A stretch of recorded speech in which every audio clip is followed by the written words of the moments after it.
อีกหนึ่งวันครับที่ภิกษุสามเณร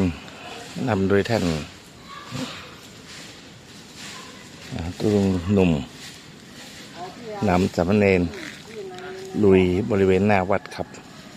เกลี้ยงเลยครับลงเลย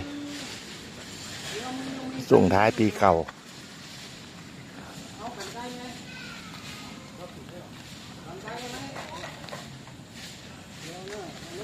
ลงเลยครับ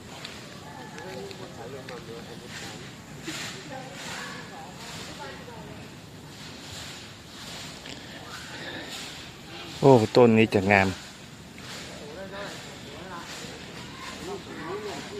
แต่ละต้นจะงามแหละจะได้แดดเต็มที่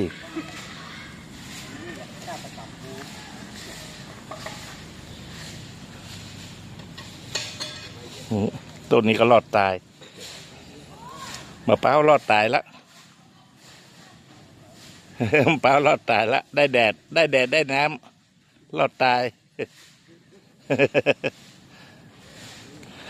เดี๋ยวเดินสายน้ำสายหนึ่ง